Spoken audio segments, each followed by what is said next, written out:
Hello, ladies and gentlemen. Welcome back to Atlanta. We're still here in the Cobb Energy Center. My name's Tom F-Top Banninger, joined by Rory Dryberry and Upset Cobb. Hello. How's it going, bud? You all right? You know, complexity was so close. That game 3 was like absolutely heartbreaking and broke my heart. I just really wanted to see complexity kind of go, but Cog Prime just looks really good.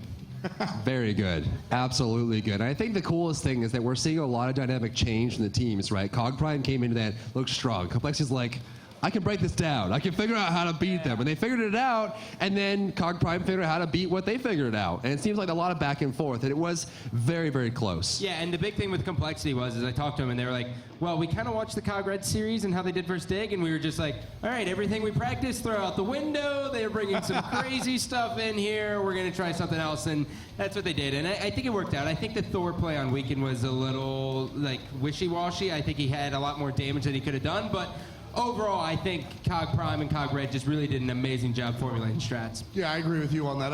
Thor, a couple of the picks on complexity, some of them I really liked, and some of them I really didn't like too much. The Thor on Weekend you mentioned, not a big fan of it. Weekend is a very good player at dealing with the one-on-one, I beat you up gods, like Mercury and Arachne and those types of things. Thor is more of a utilitarian god, not really his style.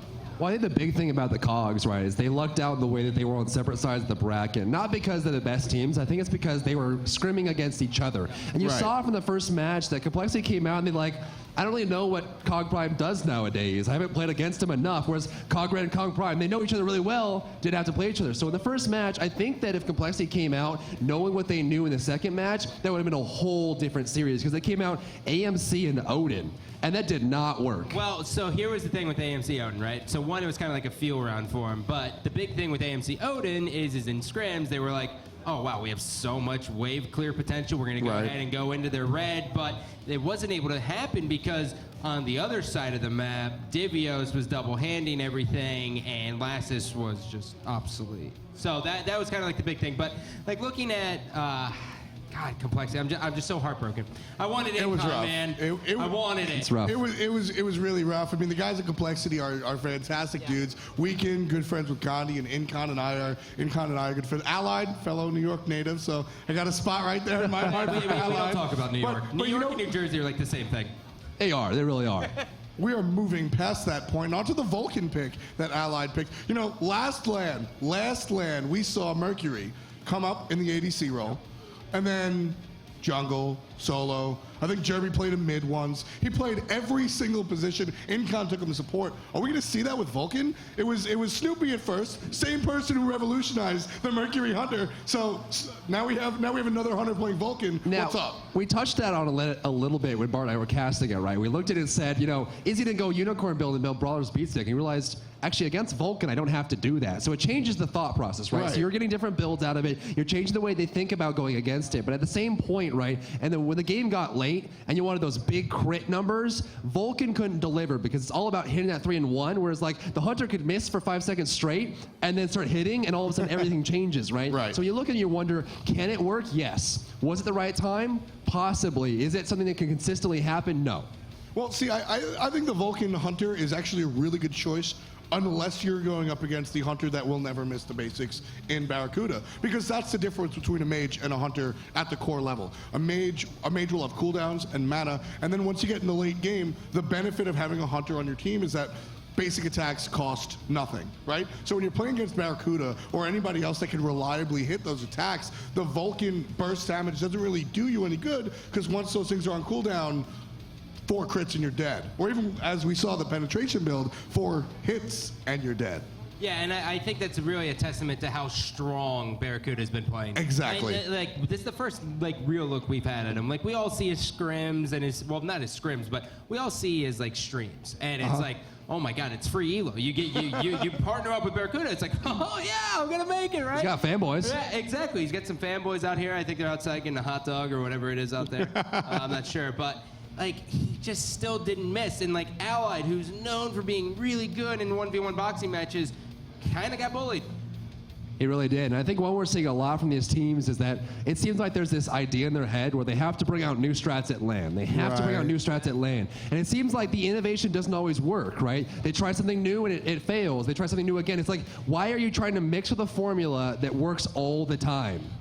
But I respect it. I liked the idea of the Odin and the Bumblebee coming through. I really enjoyed that. But the thing that I really like to see out of Complexity was the change. Dignitas lost 3-0. They went in and they picked the same draft in the second matchup. The first match, they tried something new. They went with the AMC and the Odin. Second match, they said, look, that didn't really work. We're going to switch it around in that match. That's the one they took home. Yeah, I mean, it's a lot of clear, like, on paper, right? It's like, oh, okay, Odin, AMC, like, get the highs, get a lot of pressure, get them all up there, you can move fast, but it's just not a good god for Allied. I really don't think so. Like, when I was watching AMC, I was like, you know, he tried to use the stinger a lot. It was like, he throws it out there, he picks it up, resets the cooldown, kind of helps him out, but versus Barracuda, like, it's not going to happen. Barracuda's going to hit all of them. Absolutely. He's going to heal himself up by the time with Dev Gloves. Exactly. You know, when I think Allied, I think more tools. I think Uller. I think Anher. Characters that can really impact a team fight more. We always talk about Allied being the perennial team fight hunter, and he went ahead and picked the AMC, which I got the team strategy, but I don't think it really worked for the 1v1. Can I get an Anher? Can I please get an Anher? And Eventually, for the love of Ull, God. maybe. Neath. No. Neath already has been busted out, all right? Yeah, but not as much as you think, right? You're getting Vulcan and AMC more than other hunters. This is a different world we're living in. I just want Anher, man. He's amazing. Every match, has lasted, 30 minutes? In 30 minutes, Anher's still, amazing. It's like the super late game where matches haven't gone. Snoopy, pick up Anher. It seems the big thing, too, is that it's kind of like you lose your momentum at some point, right? You gank the movement speed buff, you take it. You get the gold theory, you take it. You steal some buffs, you steal some evasions, you go to the lane, you gank, and then at some point you're like, it's time to farm. Why lose that momentum? And why not keep going at them, invading the jungle, controlling the map, and keep at it for 30, 40 minutes? Obviously, it's exhausting, but at the same point, it works. Yeah, I mean, the Anher is the perfect in-between. We see a lot of Uller talk and not a lot of Uller play. And that's basically because Uller does well either in the lane or the team fight based on, frankly, your own performance. We see that with Zapman, and we see it with Funball. But Anher clears the wave and does what Uller does at the same time. You just have to choose when you use those impales. I wouldn't be surprised if we see some of that in the finals, but speaking to some of the cognitive members earlier on, we're going to see some interesting choices here. Yeah, I'm not surprised. I mean, these guys, this is like our first time really exclusively seeing them battle against one another. We kind of saw what they were cooking up throughout this downtime, and I think we're all kind of like, okay, this is all pretty usual stuff. The only thing that jumped out completely to me was how good both teams are with Sylvanas. Those pulls aren't easy. They aren't. In fact, I think everyone misses them all the time. Every team besides the two teams who actually put them to good use misses those pulls. It's amazing how much it changes with Jeff Hinla and Niana. Sure, and I think you get that kind of baby Geb feel to it, right? We got the initiation with the knock-up. You can get in the team fight. But the thing, too, is that he's got that passive. If you attack him, you're going to root yourself to the ground, and then he's going to root you to the ground, and then he's going to grab you, and then he's going to knock you up. And it's just, he has very long CC chains. He's also very durable. So he kind of fills that Geb role where he's empowering people through the abilities that he has, while also being very safe while doing it. Not to mention Sovereignty stacked up with his too. It's like protections pretty for everyone. Yeah, the Sovereignty is so choice. I mean, we saw one of the few variations of the support build ever in Dare to Care. He was building the Mystical Mark. You were talking about that this morning. Can you walk us through that thought process? Because there is one there. Yeah, so basically how he values it is he says, it's 40 damage every second, right? So he's like, if I'm in a team fight or even on an early Gold Fury, it's 400 damage flat in 10 seconds. That's how he does it. So if there's two people early on, most people, they have like a flat piece of like magical protection, right? But like that's really about it. So he says, I'm always initiating. My aura isn't always there with Sovereignty because I like to get in there. That's why I do it. Now, did it really work out?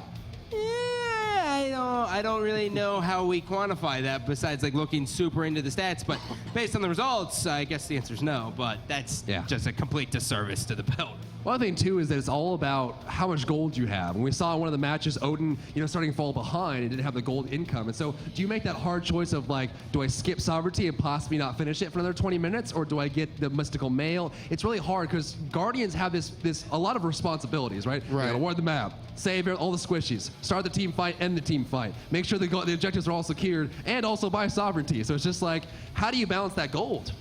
I mean, that's the tough part, and that's why if you take a look at the successful Guardians or support players, not even the ones that are here in the finals today, but everyone that's here, they're the thinkers. You have your Jeff Hinlow, who's like a quiet, brooding guy, and then when you talk to him, he won't stop. Because all he does is he's thinking, and Iotic is exactly the same way. Iotic has a lot of thought process. You see that in solo laners as well. Divios always has something intelligent to say, always thinking, you always see the wheels turning, and that's because there's so many responsibilities for these positions to have. Yeah, and that's kind of like the big thing, right? Like, support has a lot of jobs they have to do, and solo lane, it's like, you have to know every single god and how to counter every single god and what build fits perfectly. And that's like stuff even Kret like sits there with the pen and paper and he's like, eh. That's when Kret calls flare boot. Yeah, no one calls flare boot. You're right. Well, the same point too, and the hardest part about solo lane is that there's not always help coming. I mean, if you start falling behind, you're losing that push by push. You're like, guys, come help. Yeah, we'll be there. Yeah. I'm getting long lane. I'm getting blue buff. Yeah, mid camps are up. There, come on, man. Speed's coming up in like 2 minutes. I gotta go buy my chin size. Right. We'll get there. Don't worry about it. Supports are the quiet winners and the quiet leaders of the teams, whether or not they're the shot callers or the captains. Supports are the one that everybody's really looking towards, secretly or overtly. Everybody wants support to come and help them out. We're going to look towards some of the the next matchup. That's the finals. It's going to be a best of 3. Cognitive Red versus Cognitive Prime. What are you thinking about that one? Well, I think the first thing we should address is the fact that it is a best of 3. And the reason being is the fact that both of these teams have the big story here in the North American Regionals isn't who's the North American Regional Champion, it's who's going to Worlds, and that is why we are handling it as such. So it's going to be a best of 3. So first to 2 wins. This is going to be kind of topsy-turvy with me, right? I'm expecting kind of like a 1-1 finish, and then like whoever gets probably first pick could end up taking it, which, by the way, how weird is it that like Order side looks really, really good on LAN? Honestly, it just comes down to play, and I think there's a lot of factors that feed into it, but what I'm looking at for the grand finals, right, it comes down to practice. Now, and this is no shot against the teams, but at the same point, during the semifinals, we saw Cognitive Red get almost no warm-up, right? It was just a win-win, and it wasn't any kind of contest there. It wasn't like back and forth, anything like that, whereas we saw Cognitive Prime push, pull, practice. It was 4 matches. I mean, they had a lot of time to warm up, test their builds, try different gods. They're feeling fresh and loose right now, whereas Cog Red's like, oh, I guess we're playing the finals. The one thing that I can say for sure, which you guys have to agree, they're going to play. Oh, yeah. We're going to see these guys playing. Oh, yeah. There is no sisterly, brotherly love here. There is no we'll win one, you win one. It is just we want to win. I don't even think these teams are thinking about the prize, guys. I think these guys are thinking about They are thinking about the prize, just not this one. It's a different one. Prize. It's a different prize. Yeah. It's the prize of, we're better than you. You guys are really good on LAN, like in practice, but that's like Cog Red's mentality, right? Like when the tournament comes. I think for me, looking at it, and we could probably go through the matchups here, Divios versus Omega, right? Like this one is, Divios is the young god. He's amazing at what he does. Osiris is really, really strong, completely caught Dignitas off guard. But on the other side, it seems like Omega has a bigger god pool. So who do we favor in that, right? I think I'm going to take Omega. I'm going to take Divios. The reason being is that Omega he sits there and he's like, I've got this lane. And when my team rotates, I'll help them. Divios is like, all right, you see this kind of map? All of it's mine. All of it. The whole thing's mine. It's all mine.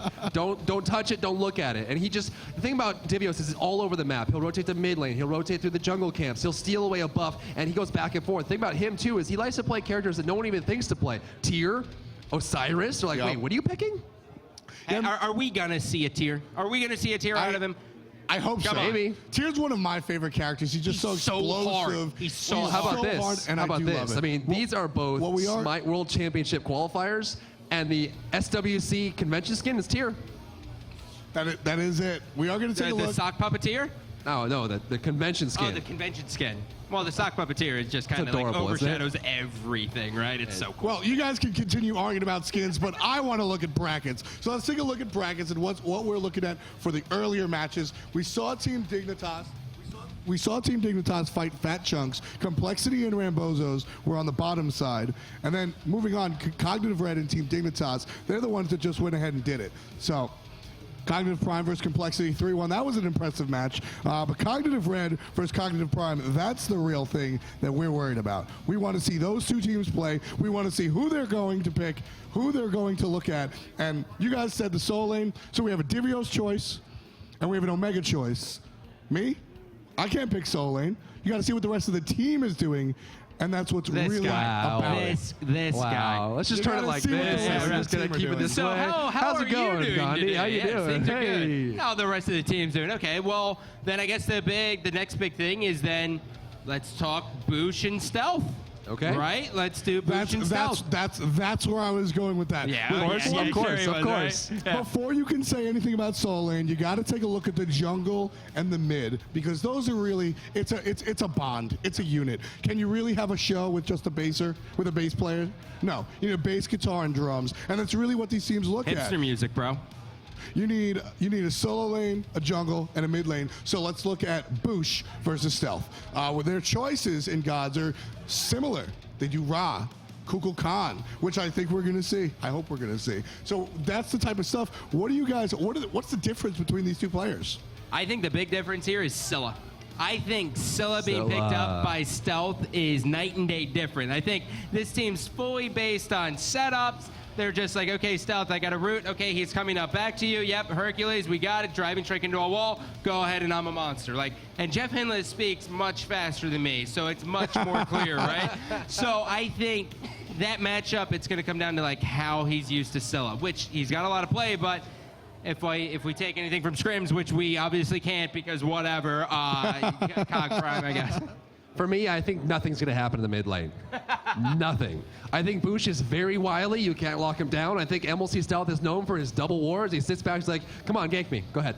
Yep. Go ahead. No, go ahead. And I think they're both Poseidon. going to sit there. They're going to hang back. Now, I think it's all going to be in the solo lane, the long lane, around the objectives. I don't see much happening in the mid lane just because they're both very safe, both very intelligent, and they don't let themselves be exposed that way, right? And so you can break it down, but what are your choice? Yeah, I mean, you take a look at Boosh, and Boosh is one of the players with the lowest amount of deaths in the entire SPL. If he's not Raw. the Hashtag raw. character, yeah, hashtag Raw. Raw's pretty but hard. Also the play style. As you mentioned, the 2 wars from Stealth.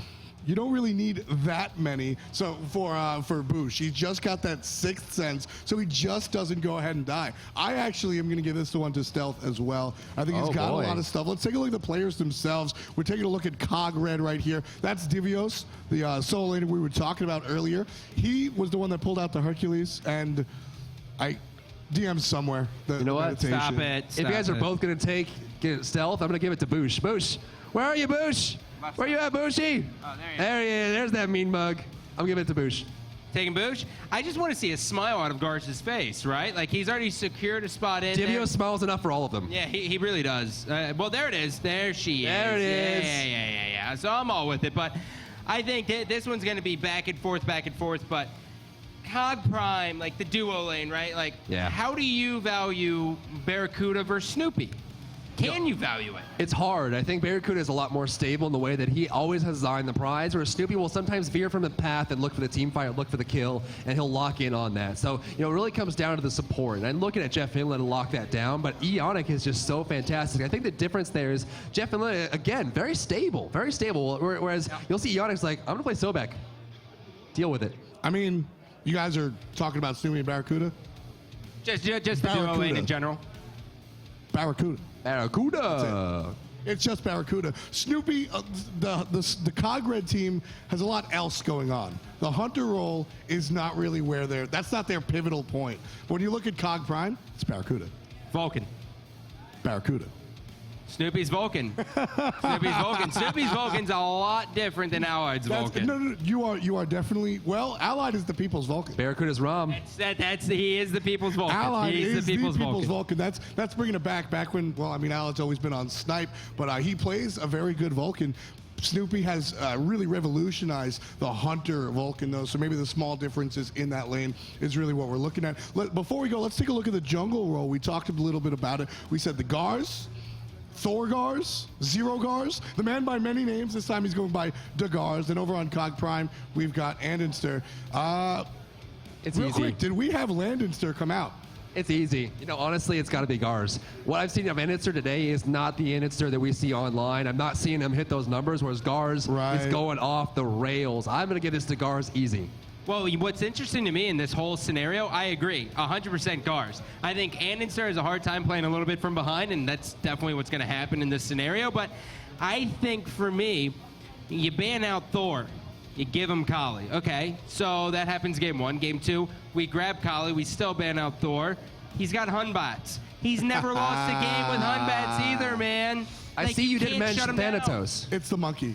Stop. You didn't Stop mention it. Thanatos. Stop. It's well, you know what? If they pick a Hercules, if they pick a Hercules, I do like If it. I see do a, like the if I see a but- Thanatos, I'm So I'm real leaving. quick, guys, Leave? Me let's go too. down the line. No Those discussion. hot dogs you were mentioning. Cog Red or Cog Prime, and how many games? You know, honestly, the way I look at these two teams is I look at it as the ocean hitting the sand, right?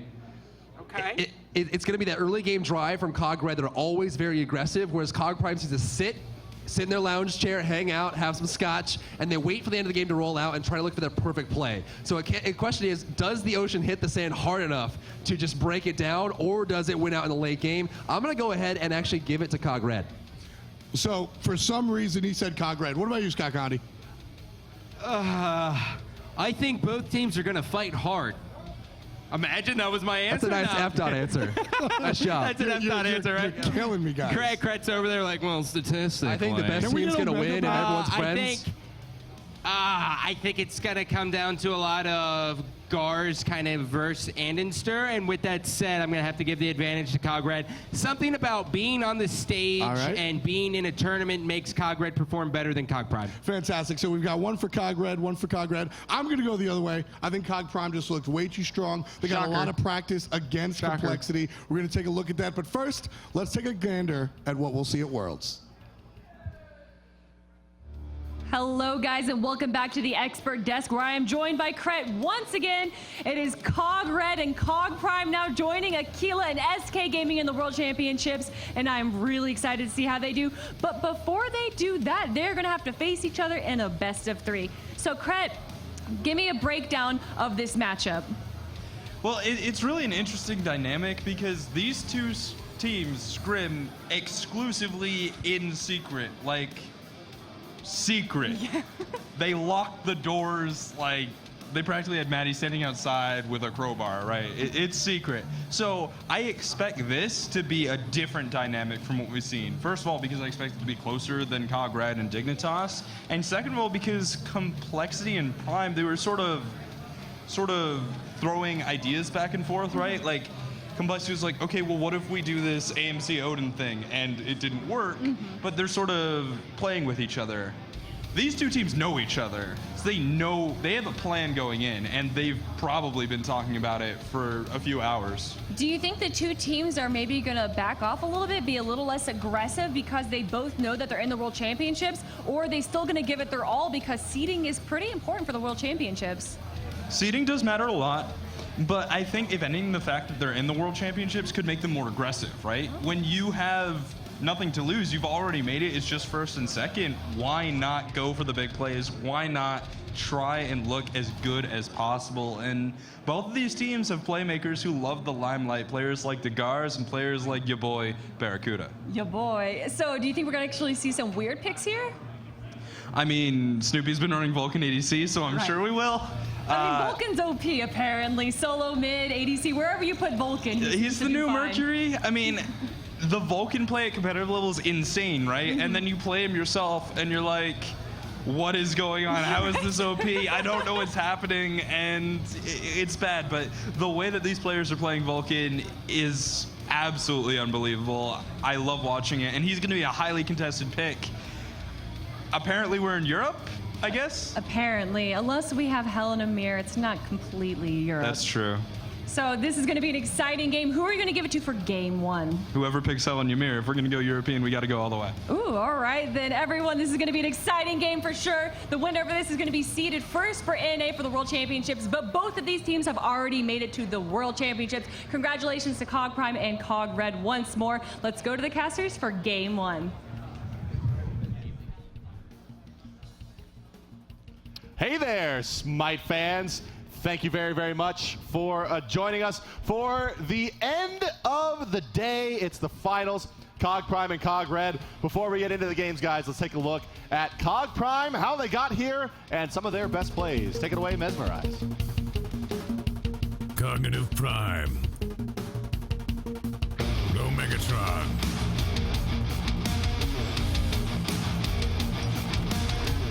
And Insta.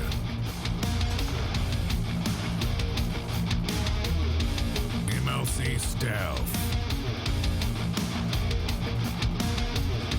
Jeff Hitler.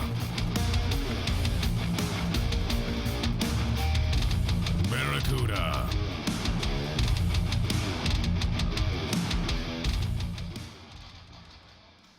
Cog Prime today, second seed, finds themselves qualifying for Worlds, going up against their sister team, coming in as the #1 seed in North America, and looking to like increase that over to Worlds. Very strong, guys. Let's take a look at Snoopy and the boys. Cognitive Red.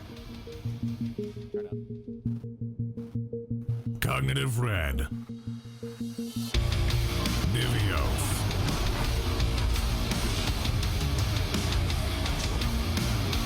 Dagars.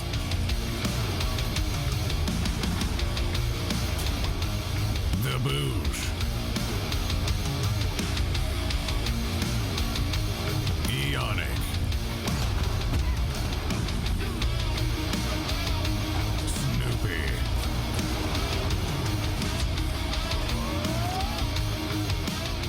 Thank you very much, Mesmerize, and welcome back to the commentary desk, ladies and gentlemen, for our final set of the day. It is the Grand Finals. This determines the seeding in the World Championship Tournament coming to you in January. And I think the favorites coming out on top here, Cognitive Prime and Cognitive Red, coming into this, the #1 and #2 seed. Basically the exact opposite of what we saw in Europe. Right. In Europe, SK Gaming, Aquila coming from the bottom.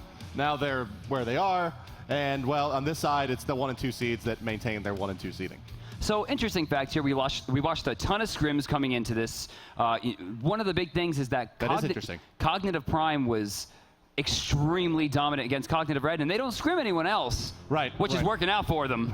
yeah. By the way, when your two teams are your #1 and #2 team in the region, it's good to have that as your scrim partner. Yeah, right. Yeah, like no one else really gets the opportunity to scrim against teams that are as good, if not better than them. Right. Often. Right. Usually it's like only if they're on opposite sides of the bracket. You know, they never really want to give up too much to teams they see as a contention point, where it's very, very safe for Cognitive and Cognitive Prime to, or Cognitive Prime and Red rather, to play against each other. But we do have the bands coming through. Brandon, left side for Prime, it's going to be Thor and Vulcan out of the pool. Right side, it's going to be Sylvanas, Serket, and well, even Cognitive Prime knows not to give guards Thor.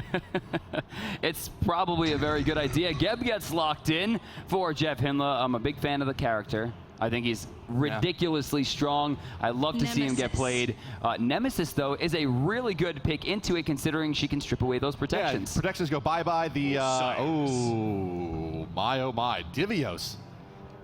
Back to They it. like this enough to first pick it. Oh, yeah, it was getting banned last set. I mean, yeah, but like, there's Osiris, right? And then there's also Vamana, there's also Hercules. There's like lots of gods Hercules. that fill that. I heard he's good. Yeah, God damn it. They fill that fill that role of kind of like the in-handing, tanky frontliner. Right. A lot of what Osiris does and a lot of what those gods do, less over the Vamana, but the Hercules and Osiris, is just kind of like waddle into whatever position. Like, I'm at your orange buff now, and you can't do anything about it. And we just saw a Jean Quay picked into a Nemesis for the first time in, it seems like, a year. That's not a thing. Yeah, that doesn't work. You don't do that. For those of you that don't know, this is very similar to how picking Nemesis in the old Odin used to work. But basically, Jean Quay has an ultimate that steroids his protections really, really high, and that's a lot of how he's able to deal his damage. Right. And Nemesis takes half of them plus percentage HP.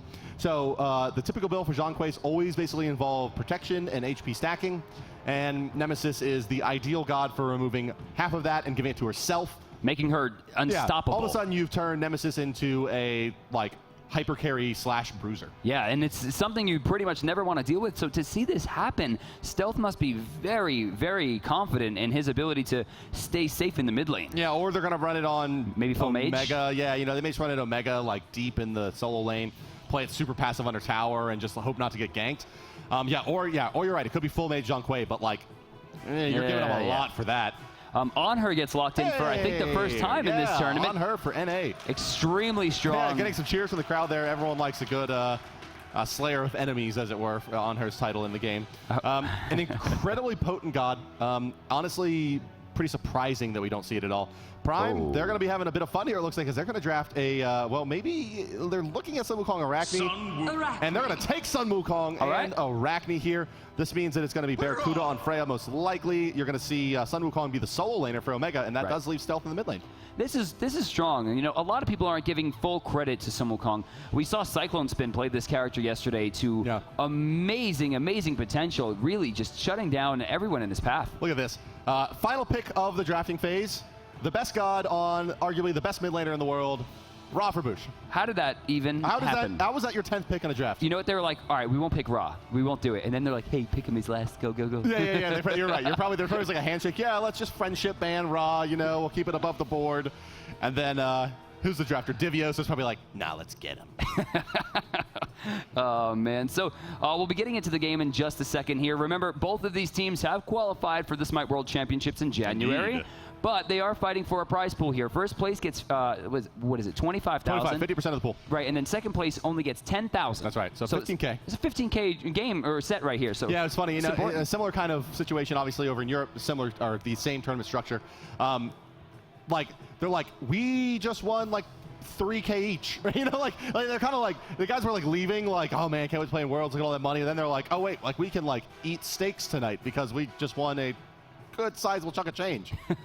And you know what's funny is you lose that 3K as the losing team and you're like, well, I had a pretty good day. Right. You're still like, yeah, I got a chance to play for 1.4 million, and if I can just manage to beat, you know, teams that have had the game for about 6 months without a lot of competition, yeah, we are going to be making a minimum 300K. But that does, you know, take us to the beginning of the game here. As you see, it's all squared at 0-0, Cog Prime versus Cog Red. Game number 1, ladies and gentlemen. Let's go ahead and pop on over to the game, Brandon. There you see them grouping up towards the center. It looks like we're going to have a little bit of a powwow for the boys. I think they're trying to figure out how to make like a cog or something, but a nice little hug, a show of friendship from the Cognitive boys, as this one is pretty much, we have both the teams qualified. A handshake, some emotes, Nemesis jumping on her sword, and that, ladies and gentlemen, kicks off our game. What a show of friendship and support, and this is where I want to see Jeff Hinla just knock everybody up on the map with a shockwave. I would love to see it. It looks like they're just going to back right here. Ionic, you know, everyone's just kind of throwing their circles out. Only about 20 seconds remaining until we actually get down to it as the teams disperse and go their separate ways. Well, we are underway now, ladies and gentlemen. Let's go ahead and introduce your teams. Did Snoopy just throw an attack at stealth? BM Snoopy. Oh, yeah, Barracuda gets popped, too. Oh, man, we're getting chippy here, ladies and gentlemen. Prime is your blue team in this matchup. On the left side of your spectator UI, the bottom side of the minimap, the fan favorites and wearing the blue trunks, it is Jeff Hinla pairing up with Barracuda in the dual lane as Gab and Freya. MLC Stealth will be your mid lane, Zhongkui and Inster in the solo as Sun Wukong, and Omegatron as the Arachne in the solo lane. Oh, wow, the jungler, wow, Sun Wukong went to Andy, didn't see that one. Over on the other side, their opponents today wearing the red trunks, protecting the Titan of Chaos. It is Cognitive Red, a.k.a. Cognitive Dread in this tournament, looking in rare form. Ionic will be your support as the Athena pairing up with Snoopy in the dual lane, plainly on her. Gar's in the jungle as Nemesis.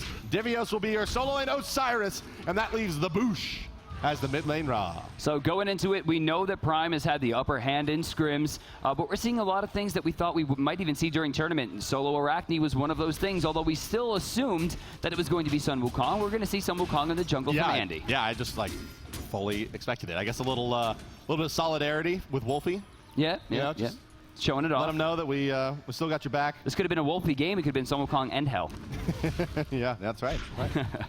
So not too much action going on. It looks like we have some kind of weird duo mid for now. Andy just trying to, I guess, keep himself ahead of the game. It looks like he'll rotate over to the speed buff almost immediately. So this solo lane, right? Osiris versus Arachne, like this is like impossible for Arachne to win, right? Like there's just no way. I mean, there's maybe no way. I don't see him. She's a melee, like short-range melee-based assassin that has 2 steroids versus Osiris, who's going to shrug off a lot of that physical damage and be able to tether anytime Arachne goes in for the stun. Like, that's true. I mean, I don't know that I'd see him lose it, and I don't think he's going to win it per se. In fact, like, what does she do about this? Like, what does she do about this thing that's happening right now? You know, if you saw the attack chain cancel there, it's, oh my God. All right, just dead. never mind. All Yeah, right, like- apparently this is over. Like, It's unwinnable, right? Like that is ugly, ugly stuff right there. And Sir puts a little harass out just off the mid lane as well, and then he'll head back to the mid, where yeah, he continues to kind of like pseudo duo lane with MLC Stealth here. so yeah, we're actually getting a pseudo duo on both sides there. Gar's jumping away. Gar's actually out of mana already. Yeah, this over the. How is he back already? Oh, 4 minutes. Yikes. All right, so 4-minute teleport on the ground here. They're rolling. Ionic has taken a lot of damage, has been slowed, has been knocked up. Here comes the rotation from Andy. Cat's in. Cat, did he find the stun? He does. He finds it on the other kitty cat here. As on her now Force Elite, but he is slowed as he lands. Jingle Bang over the top. Not enough damage, but here comes the Boosh. There's a 3-man taunt. Boosh, what you gonna do, buddy? There's a kill. Boosh picks it up onto Barracuda. That will also give him the level 5. Snipe available, comes out. Not gonna do too much in terms of kills, but does do a nice bit of damage. Cogred continues to surge forward with 4 members of the map on the left side, but just not enough to go on in. Boosh got a kill on Ra. I can't believe it. There's a We reason. only see that, what, 32 times for every death this season? Yeah, right? I mean, there's a reason that it gets banned against them almost every game. I'm very surprised to see Prime let it get through. Yeah, I think they maybe just like forgot about Ra. I think Devios is going to kill Omega again. I think there's very little Omega can do about anything that Devious wants to do in this game. And you know, it's hard because, again, they have this double physical coming out of the jungle and the solo Yeah. lane. Oh, yeah. He builds a little bit of defense, which I'm sure, yeah, there comes the Runeforge Hammer, and now what? This feels like a everyone picked their favorite god game for Prime. Now, do you really see Omega having Arachne as his favorite god? Yeah, not really. I also don't see Jeff Hinla picking Geb as his favorite. I would see probably a Guan Yu. I would say, like, Chalk with Death Toll. Yeah, that's true. maybe even a Fenrir like Heartseeker Rush support out of him. During the qualifying series into the SPL, Jeff admitted that he was building Chalk with Death Toll against like newer teams that he had to fight so that he could increase his KDA. And he wound up top 5 KDA for North America. Yeah, well, that's the sex. That's why they call him the sex. That's the exact reason? Death's Toll Chalk 6 months ago. That's where the game name came from. Left side, you know, not too much action. It looks like both Barracuda and Snoopy are not really willing to go in too deeply, which is strange to me, considering Onher has such a huge advantage at this stage in the game, but he is almost out of mana.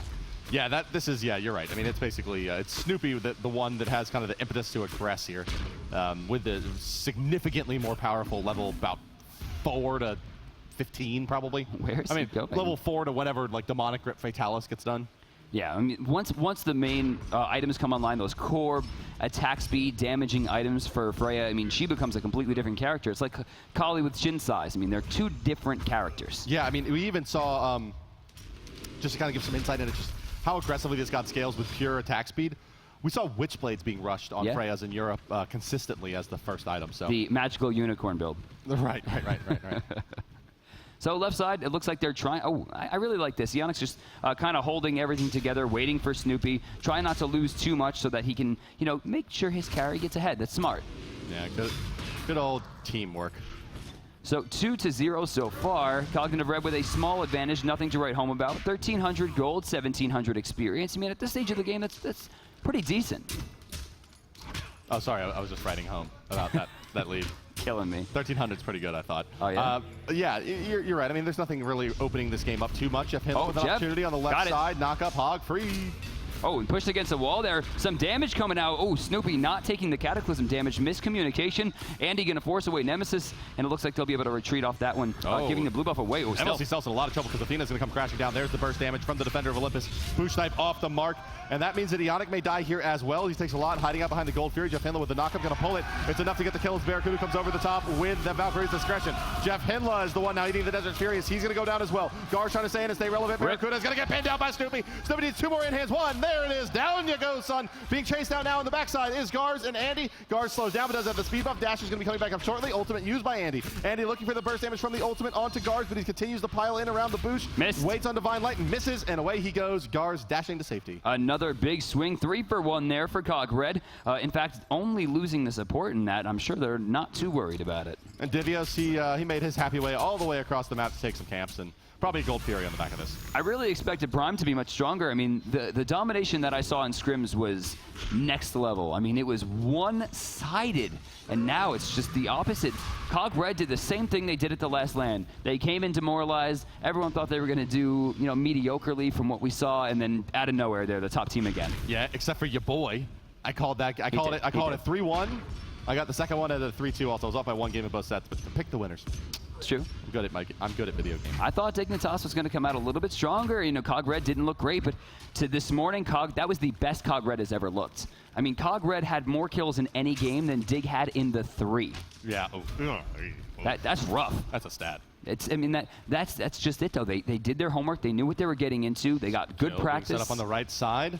They could go for this. Omega saw this coming from a mile away, right? He's got wards all the way around. I think they're just going to pressure the tower here. They don't even care about they don't Spider. care about the kills. There's going to be 4 members closing in on them, but I'm pretty sure that Divios can fight them all. Divios is going to have to. Shockwave going to go in. He sees the slows. 3. Lord of the Afterlife hits 1. Heal. Oh, they're trying to get away. A little late on the Nemesis ult. He's going to fall. Okay, fair enough. Cog collapses onto Divios. Not much you can do about that one. Oh, that Omega heal. getting really, really low. Dashing through. I'm missing both dashes as Gar's now follows for the Spiders and the Jugabang over the top. Yannick's going to be slowed now by the card as well. Cat stun is there, and Yannick's going to fall. That's a big cleanup from the Prime Boys, putting themselves now 4 kills on the board. The Venomous Bite bait there was incredible. The heal goes up so slowly, you don't really see anything happening, so he dives the tower with Nemesis. Gars gets a little bit over aggressive, takes some tower shots, gets slowed on the outrun, and then winds up getting picked off.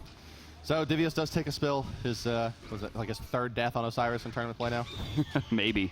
Poor guy. Poor other guys. Boosh continues to farm at the mid lane here as this Raw. Haven't had any spectacular Boosh moments as of yet, but I'm sure they're coming. Oh, Snoopy. Oh, well played by Snoopy. He's going to pick up Andy here, and this is where Boosh needs to shine. Where's the snipe? It's off the mark. Using the ultimate as Andy, he's going to get out of the way. The decoy's going to be pretty low, and he's going to go ahead and run away to safety. I was wondering why Snoopy wasn't killing that. Barracuda over the wall. Jeff's dead. dead. Going to be enough. Jeff should be dead, but Snoopy may fall as well. No. Mana, no. He's got it. He's got the leap, and away he did. And look at Barra here. He's going to be forced into Valkyrie's discretion. Raining damage down. Boosh can take the 4 shots and now walk away. Nice body blocks. Oh, they separated, almost giving the kill up, but they find another one through there. Yeah. It was close. It was. Right side, Omega continues to be forced under the tower by Divios, who just happily throws sickles and sides into him. And all the while, Gold Fury, boys. once again, Andy going to try to deter this one. Boosh very low, almost takes a death there. He's trying to find his way in. Cognitive Red still finds it. Andy getting turned on, and that's going to be all she wrote for him. Yeah, Stealth's going to fall here as well. There's really just nothing he can do about this. Even with the ghost coming out, he may get killed on the Gars. Yes, he will. Double. A double? Yeah, double. Found 2 there. What a player. Snoopy picks it up, though, and honestly, the double's big, but that was off of the Gold Fury. They still lose 2. They gain 2, and they're giving kills to the carry again. And they're going to get the right side tier 1 as well, so there's a lot of income coming to the entire team there. So prediction for next game, I don't see Arachne. Yeah, I don't see Arachne. I don't see Arachne either. I gotta be honest with you. Maybe jungle. Maybe Andy will take it to the jungle, have a little funsies. I don't really see the strength in the character. I mean, I understand that she can do well, but I mean, I look at the character and I look at Weekend, and even Weekend passed it up today. Yeah, I don't think Arachne is a first pick in anyone's book, really. People have books? They have cell phones usually. Yeah, I do have a cell phone. Not first pick and even infiltration cell phone. Jeff Himla trying to steal away the right mid camps. The Shockwave doesn't quite do enough damage to find it from that far away. Remember, the closer you are, the more damage it does. Barracuda boxing out with Snoopy. Snoopy misses the Impale Pulse on cooldown. Snoopy does have an advantage. Yep, he has the lane clear advantage. He has the damage advantage. He has the CC immunity advantage with Desert's Fury. He all around is a much better character than Freya until she gets 3 items. Right, and we're going to see that probably like level 16, 17. Yeah. When she really comes on. Level 4 to about level 12 to 15, depending on how good the farm is on her, is just way outclassing Freya. Right now, he should have at least almost enough gold to finish those boots up. The Hasten Fatalis is online. Still probably going to need the Demonic Grip before we really see her start blowing things away. Yeah, just about 100 gold away from finishing off those pen boots. So on her way is the Freya. Barracuda sitting at level 11, but he's been killed 3 times so far, which is a little rough for the hunter on the side of Cog Prime. Yeah, and that's a big thing for Freya too, is she needs gold and farm to get online very quickly, and they're doing a good job of shutting her down. But I mean, she's still 5,200 net worth. I mean, it's not horrible, but you look at the experience per minute, Devios way on top, and then you look at Snoopy at 660, then you look at Barra at 540. Oh yeah, that's a pretty big disparity. A lot of that coming off of the Gold Fury and the pressure that has been put around the map. And, like Devios, I don't even know. Is he what fighting doing. 2 people? Is he crazy? Oh, look at that. There's Gars. It's about to be 3. Immediately turning to Jeff Himla. Looks like Jeff might be able to roll out there. Yes, Ionic too late. They don't find the kill. Yeah, Ionic didn't have that dash charged up fast enough to get in there and close the distance. Now it's going to be some Wukong they're going to look for. Andy's in an awkward spot here. He may get ulted by the Nemesis. Is it up? I'm sorry. No, he used it on Geb already. But yeah, now but Stealth is already dead. He's dead. going to put out quite a bit of damage, but he's going to go down nonetheless. Andy's going to fall as well. Whoa, I thought that was Fury, a decoy. Still not for another 2 minutes, so not much they can capitalize on here besides maybe a bit of a push in the mid lane. right now, Cog Red looking real strong. They're up 5 kills. They got a Gold Fury. It's about a little over 4,000 gold at this stage in the game. And there goes the first tier. There's no way they're stopping this one. Yeah, Rahil's going to get at least one extra hit. Double stun coming out, and the big damage from Boosh. The knockup's going to be enough to at least save the Spider, and in the meantime, Snoopy soloed Barracuda. Oh, wow. Cognitive Red is a very good team at playing Smite. Especially on LAN. And they are showing just how good they are by looking about as far ahead as, well, anybody. Like, they seem about as far ahead of Prime as Prime seems ahead of the field. Yeah, and you know, Prime performed really, really well against Complexity. Though Complexity, I mean, they had some really good games. Yeah, I feel pretty resolute in kind of the assertion that Cognitive Red is the best team in the world, followed by probably SK on LAN, and then Aquila, and then the NA teams. So you think SK is going to be able to defeat Aquila next time? If they get to fight each other, that is. I think so. SK, you know, they feed off of the energy, and they feed off of the crowd, they feed off of the LAN. Maybe once they qualified for Worlds, they were kind of like... That's exactly what they're saying. Reels was like him and Maniac, who are like the kind of the spiritual core of the team. Yeah, that's definitely an understatement. Yeah, the guys that yell, basically, weren't as hype, right, going into that last game, and they really attribute that. Granted, Aquila, a very good team nonetheless, but yeah, I think the Cog Red is quite a bit ahead of the rest of the field. Well, right now, they're definitely ahead of Cognitive Prime in the tune of about 7,000 gold. Not to mention, you look at the levels, and you know, Devios is 15. You know, Gar's already Devios is 12. like 13, right? 14. It's an age joke.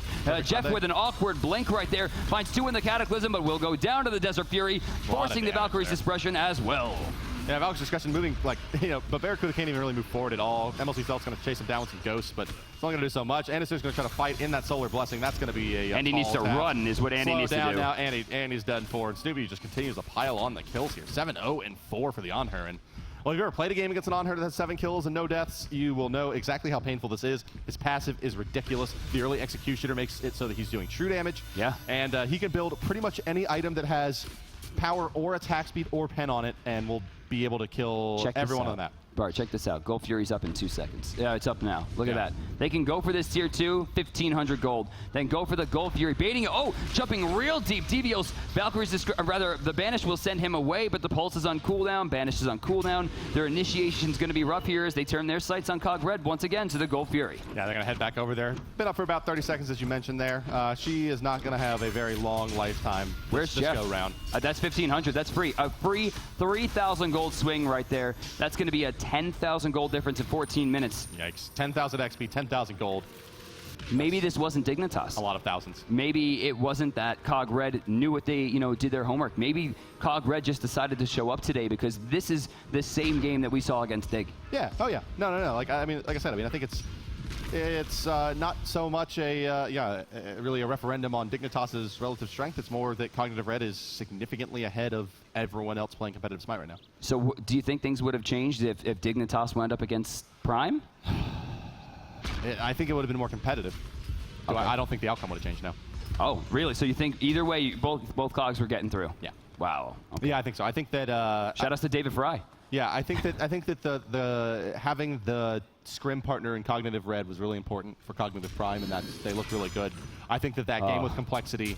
Complexity definitely had an opportunity to win that game, but Cognitive Prime, kind of like I was saying during the cast, seems to be the better team. Complexity, if they made the right plays and had those hero moments, could take those games. But it seems like it's like one of those matchups where it was like, 6-4, right? Where it's like you have to do everything right. Oh, Omega's going in. Gars finds a kill on Barracuda in the left. Now they're trying to rotate over, but Devios undeterred turns right to Omega. Lord of the Afterlife sends him right to it. And all those ghosts floating around now on top of everybody as well. Devios cares very little for what other people think as he continues to in-hand through the right side lane, tier 2, to fall as well now in favor of Cog Red. Not much Cog Prize we will do about it. It's taunted back in as Jeff Hinley's getting bursted down. Boosh with the big boy damage there. MLC Stealth going to try to fall back. No, he's actually going to surge forward because Snoopy over the wall finds the kill with Desert Fury. What a great play. I mean, front to back. Not smart, not like, oh, what a clever, amazing that he did it there, but just like so sound for Snoopy. Like, Can't make it into the fight. Throw Desert Fury to the wall, maybe do some damage. Oh yeah, pretty much just killed that guy. And hey, Fire Giant. Andy with Hog 1, I think his best bet here is that he kills Ionic and maybe makes them deter. Lava's going to hurt, but Boosh does have that heal active. Too much damage, Oh yeah. my god, it's already done. Yeah, oh it's my, too much damage. Dude, it's only 16 minutes. Yeah, 16 minutes, but there's a lot of pen. Oh, Andy, you need to go, brother. Oh, we're not going to talk about that one. I think I'd be hitting F6 at this point. Yeah. I think I'd just be frustrated. They picked Arachne, they picked Sun Wukong. Obviously, the picks aren't working out. Barracuda's Freya is 4 levels behind at this point. Even Jeff is 3 levels behind. Yeah, Jeff not a character player that you normally see. Geb and Jeff Hinla together often not poor in these kind of situations, but trailing everyone in net worth. And, well, 9,500 is kind of the bottom mark for Cognitive Red, and 7,700 is the top end for Prime. That's kind of crazy. That's a 2,000 disparity between the top and bottom farm. One of the bigger leads you're going to see. And you see the net worth, everyone. I mean, look at this. It's just red, then a huge step down blue. And you know, you look at the gold difference, it's 14,000, 17 minutes. Yeah. That's harsh. Yeah, they're going to take these Phoenixes pretty quick. I'm expecting, pre-20 Phoenix, at least one. Probably on the left side of the map as well. Going to be the tee-off point for red. You know, I'm looking at Snoopy right now, and the amount of gold that he has is ridiculous. 11,000 at this stage in the game is, like, not okay. Yeah, and he's holding quite a bit as well in hand here, sitting on about almost nearly another 1,000. Probably waiting for the rage. Yeah, waiting to pick up. Could be DB. Short sword, maybe at 1,500 something. Oh yeah, no, he already has that. Yeah, of course he has that. He's so far. Divios finds killing Annister. Very little ceremony there, just kind of killed him. Jeff's dead too. Yeah, Jeff Hinla, he's going to fall as well. The knockup's there, but Boosh cuts off his path with the nice beam. Oh, there's a Heavenly Agility. They're going to win this one right here. They're going to go right on in. The damage is just too big. The base damage out of these abilities is enormous, given that big level disparity. Just Barracuda remains 25 seconds before Andy and Jeff come back up. That's it. Waddling into the base, leading to charge Athena and Osiris Nemesis with her... Freya's hitting creeps. Yeah, this is around there. This is GG. Game 1. Game over. And, well, it's a friendly. Nonetheless, there's still quite a bit of money on the line. $15,000 friendly. $15,000 friendly. They're real good friends, let's put it that way. A little bit of frustration coming out from the guys on Cog Prime, but Cog Omega dipped a minute that game went over. Where'd he go? I think he has to use the little boys' room, maybe. Has he the trot out of the venue? He's getting right out. But yeah, that was a very one-sided game. I would stay with that one. Snoopy played pretty dang excellent there. That's early all you kill, go for. You know, we're kind of sitting there talking about, like, how does the Arachne stack up to Osiris really as he solo kills her at level 3? But on her, Snoopy, I mean, he made a lot of really big plays in this game, and, you know, I think that's where the clips may lie, and where the clips lie also lies Kret-ta-ta. Kret, take it away, buddy. Well, as Bart said, Snoopy played pretty damn well this game. Level 13, let's roll it forward because he's going to go for the solo kill. Now, creeps are very important, but they don't matter when you can just jump in. Misses the Impale, unloading with the auto attacks, but he knows the Desert Fury is going to burst up and force the ult. Great jukes here, just barely staying alive. And with one last auto attack, great play around the minions, he's going to get the kill. Let's roll it back and see what happens. Remember, minions are important here. So, let's go. Roll it forward. He's going to jump in. Great beads from Barracuda. Misses the Impale. Now, Desert Fury coming here. He's hitting the minions and Barra. Forces the ultimate low on health. Runs back to his wave and is able to get the kill because he's using the minions to block the Freya shots. Great play from Snoopy. Exactly what he needed. And we're going to go over to FDOT with an interview. Hi, folks. It's Tom F. Banjer here with another member of the crowd. Tell everybody your name, man. My name is Sharuk. Shark, and is that your name or is that what you go by on Twitch? My Twitch name is Shao2117, but people call me Shark around here. There you go. So we got Shark here. I mean, you have been absolutely incredible with this stuff. You're so excited. What team are you really here to see? I'm here to see Cog and Dignitas. Cog and Dignitas. I mean, Cog won, Dignitas not so much. Were you happy? Because, I mean, tell everybody what it's like. I mean, you're walking around this lobby, hanging out with some of the what is it like?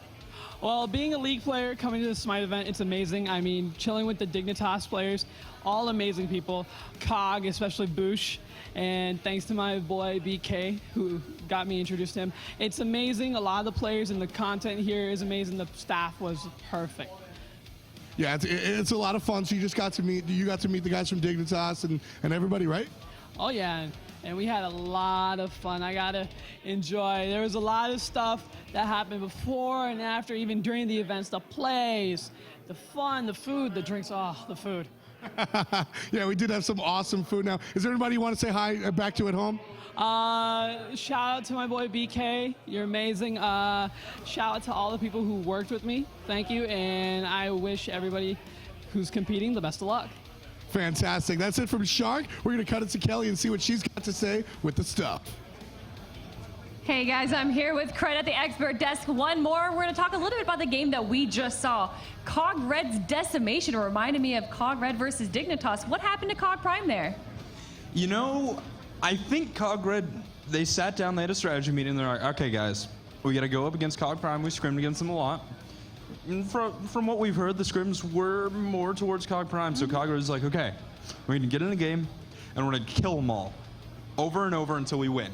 Because that's exactly what it looked like. I mean, there was strategy, there was lots of it, but it was all hidden behind the fact that Cog Red just went on killing spree after killing spree. They were all on point. Snoopy, Boosh, the whole shebang. Divios on his Osiris was insane. I mean, unlike the earlier games we saw today, this is going to be a best of 3, so Cog Prime could be going out at the next game. What are they going to have to do to make sure that Cog Red doesn't 2-0 and shut them out? I think it comes down to just relaxing and trying to get back to the roots, trying to get back to their core and playing their game. They need to not get psyched out. They've done this before. They've beaten their sister team. They need to treat it like a scrim and relax, get on that level, you know? Be like, you know what? We can do this. We're Cognitive Prime. I'm Omega. I'm the best. So you just need a pep talk, and you think they got this next Get in game? that mindset, yeah. All right, well, that could definitely work in their favor, but who knows what's going to happen, everyone? It is going to be Cog Red versus Cog Prime. It is 1-0 right now in the favor of Cog Red. We're going to go to the casters right now for game 2.